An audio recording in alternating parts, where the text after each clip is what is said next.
Ancora sotto shock. Papà Lucio dice solo poche parole raggiunto al telefono quando gli si chiede come stia Giorgia, la giovane commessa della gioielleria del Vale Center di Marcon, presa in ostaggio dai banditi armati che hanno assaltato il centro commerciale. C'è un filmato di quei lunghissimi istanti di terrore, una manciata di secondi in cui si vede la ragazza originaria di Mogliano Veneto immobile, in piedi di fronte all'ingresso del negozio, tenuta ferma alle spalle da un rapinatore col volto coperto che imbraccia un fucile. Nel video lo scambio di ostaggio. I malviventi vogliono raggiungere l'uscita facendosi scudo con una di loro. La collega Federica si fa avanti, si offre al posto della giovane di Mogliano. I banditi con i sacchi di gioielli scappano in gruppo.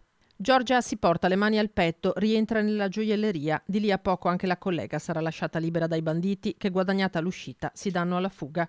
La ragazza esce dal centro commerciale solo a tarda sera dopo essere stata ascoltata dagli investigatori e ora sta cercando di lasciarsi alle spalle questo incubo. Sta meglio, ci vorrà il suo tempo per metterla, perché passi questa brutta esperienza. Lucio Endrizzi è conosciuto a Mogliano per la sua attività di tassista. Il desiderio della famiglia ora è quello che Giorgia superi il trauma e torni quella di sempre.